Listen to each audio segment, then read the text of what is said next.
everyone, back again with me Nisi, a college student in a film and animation major. Kali ini kita akan bahas topik yang seru banget guys, tapi juga sering bikin kita bingung. Apa sih? Nah, kita hari ini akan bahas estetika film Eropa. Pernah gak sih kalian nonton film Eropa, terus mikir, kok alurnya lambat banget ya? Atau endingnya itu maksudnya apa sih? Nah, ternyata itu tuh bukan kebetulan loh guys, tapi itu memang bagian dari gaya khas mereka. Daripada makin penasaran, yuk kita bahas bareng-bareng.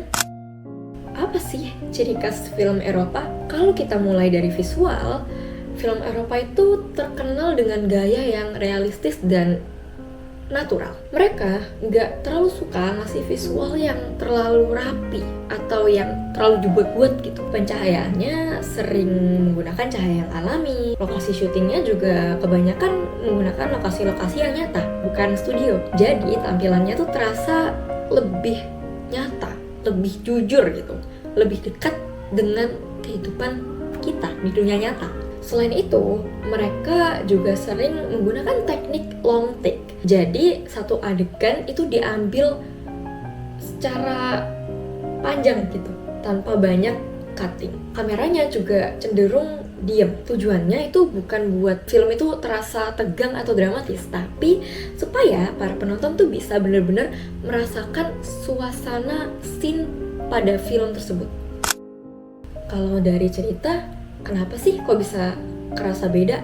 Nah, ini yang paling kerasa. Film Eropa biasanya nggak fokus ke plot besar, tapi lebih ke karakternya. Jadi bukan soal apa yang terjadi, tapi apa yang dirasakan oleh karakter. Makanya alurnya itu sering lambat, banyak momen yang diam, dan dialognya itu bisa panjang banget. Bahkan endingnya sering dibiarkan open ending gitu, terbuka. Nggak selalu ada jawaban jelas. Buat sebagian orang mungkin ini tuh rasanya tuh kayak gantung gitu ya. Tapi justru disitulah penonton diajak ikut berpikir. Karakter pada film Eropa itu kayak gimana sih? Nah, beda sama film Hollywood nih contohnya yang sering punya tokoh pahlawan. Di film Eropa itu justru kebanyakan karakternya adalah orang-orang yang biasa, seperti yang kita temui di kehidupan sehari-hari. Mereka itu bisa ragu-ragu, gagal, punya sisi gelap mereka yang istilahnya tuh lebih ke anti-hero. Banyak juga cerita yang mengangkat kehidupan kelas pekerja atau orang-orang marginal. Selain itu, Eropa itu juga sering masuk ke ranah psikologis, kayak loneliness, identity crisis, sampai pertanyaan-pertanyaan tentang makna kehidupan. Kenapa sih bisa kayak gitu? Nah, ternyata gaya ini tuh nggak lepas dari sejarah dan budaya Eropa sendiri. Misalnya, setelah Perang Dunia, banyak negara itu mengalami trauma yang besar.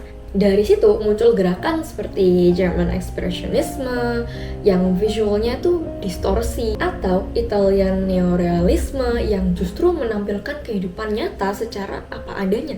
Budaya Eropa juga sangat kuat dalam hal intelektual dan seni. Mereka tuh punya konsep yang namanya tuh author, yaitu sutradara itu dianggap sebagai pencipta utama film. Jadi film-film di sana itu bukan terkenal kayak dari studionya atau dari produsernya, tapi mereka itu lebih dikenal karena sutradaranya gitu.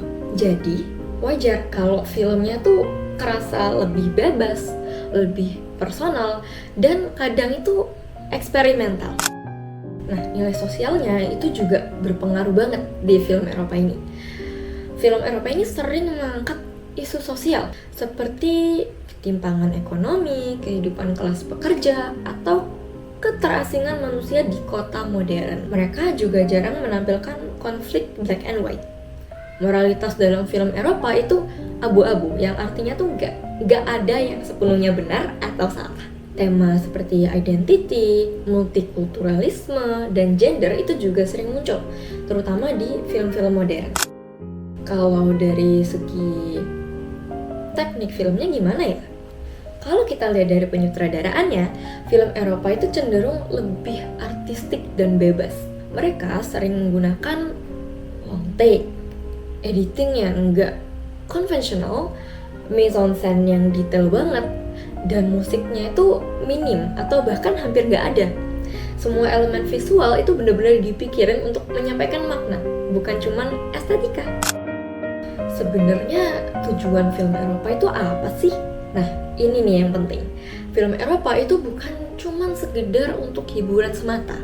Mereka itu juga bertujuan untuk merefleksikan kehidupan nyata, menyampaikan kritik sosial dan politik, mengeksplorasi hal-hal filosofis, dan jadi media ekspresi pribadi sutradara film tersebut atau sutradara-sutradara di Eropa sana. Jadi bisa dibilang film di sini tuh adalah media untuk berpikir.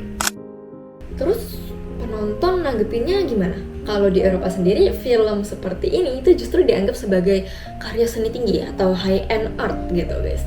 Penonton lokal tuh udah terbiasa dengan gayanya yang lambat dan penuh makna. Tapi kalau di tingkat global, film Eropa ini dikenal sebagai film prestise, sering ditampilkan di festival seperti Cannes atau Venice gitu.